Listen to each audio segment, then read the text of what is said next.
Coucou les amis, et bien aujourd'hui je vais vous faire présenter le poulailler. Le poulailler, alors il y en a une qui est dedans, je pense que c'est celle-ci qui pond. Voilà, elle est là. Voilà ma chérie, bah oui je te voilà. Le poulailler il est tout propre, il est là. Oui on ferme la porte. Moi j'ai fermé la petite porte. Bon, c'est pas du maison, hein, je l'ai acheté. Hein. Voilà, j'en avais fabriqué un maison.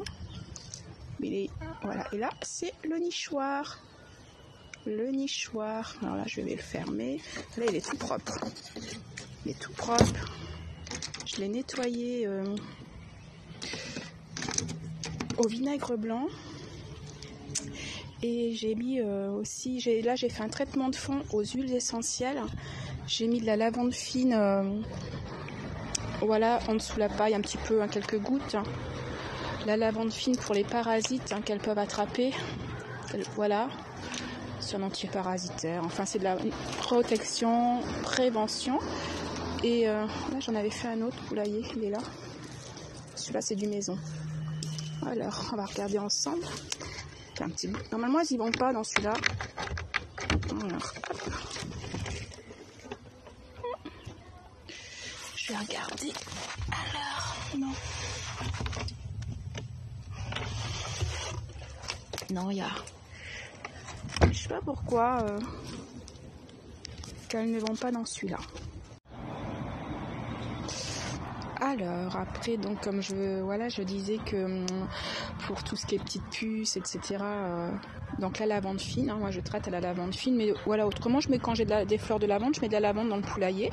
Mais là, bon ben, c'est l'hiver et pour être sûr, voilà, j'ai mis des huiles essentielles de lavande fine et dans l'eau, dans leur gamelle d'eau là, j'ai mis du thymus, du thym, huile essentielle de thym. Voilà, en prévention, en protection pour les vers et voilà, qu'elles peuvent avoir. Je sais que elles peuvent en mourir. J'ai déjà perdu des poules qui étaient vraiment pleines de vers. Donc voilà, et depuis que je fais ça, enfin je n'ai jamais plus perdu de poules à cause des vers en tout cas. Voilà, ça c'est de la prévention. Autrement, au quotidien, je mets du romarin, du thym dans leur eau. Ce qui est bien aussi, alors moi je peux pas trop, mais enfin si je pourrais, mais le poulailler il pas serait si grand que ça. Enfin je sais pas combien il fait de mètres carrés, je sais pas, peut-être une vingtaine, peut-être un peu plus, ouais, 25-30 mètres carrés.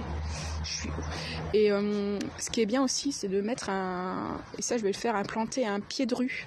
Un pied de rue, je sais qu'au Guatemala, ils en mettent partout devant les poulaillers, etc. Ça protège des maladies, voilà, pied de rue ou un pied de romarin, un pied de thym, dedans le poulailler. Éventuellement, bon, faut qu'il soit un peu balèze, voilà. Et ça protège bien, hein, ça quand même. Hein.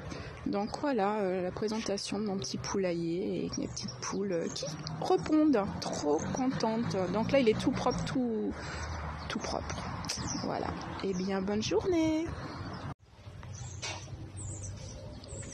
Ah voilà, elles sont trop contentes de retrouver leur petit poulailler parce que le temps que je nettoie, c'était parti. Alors ce qu'il faut savoir aussi, c'est que le poulailler fait peut-être à peu près 30 mètres carrés. Mais oh, regardez, voilà. Alors en gros, je sais pas si vous allez le voir, mais la porte elle est toujours ouverte et du coup, elles sont toujours dans le terrain. Donc là, dans le terrain, ça fait à peu près 1000 mètres carrés. Donc elles ont de quoi... terrasser, parce que pour terrasser ça terrasse, hein. Ceux qui ont des poules ils le savent, hein. Ça fait des espèces de petits trous. Dans le TP elle serait bien elle par contre, hein. Enfin voilà, suite et fin de l'histoire, ce petit poulailler.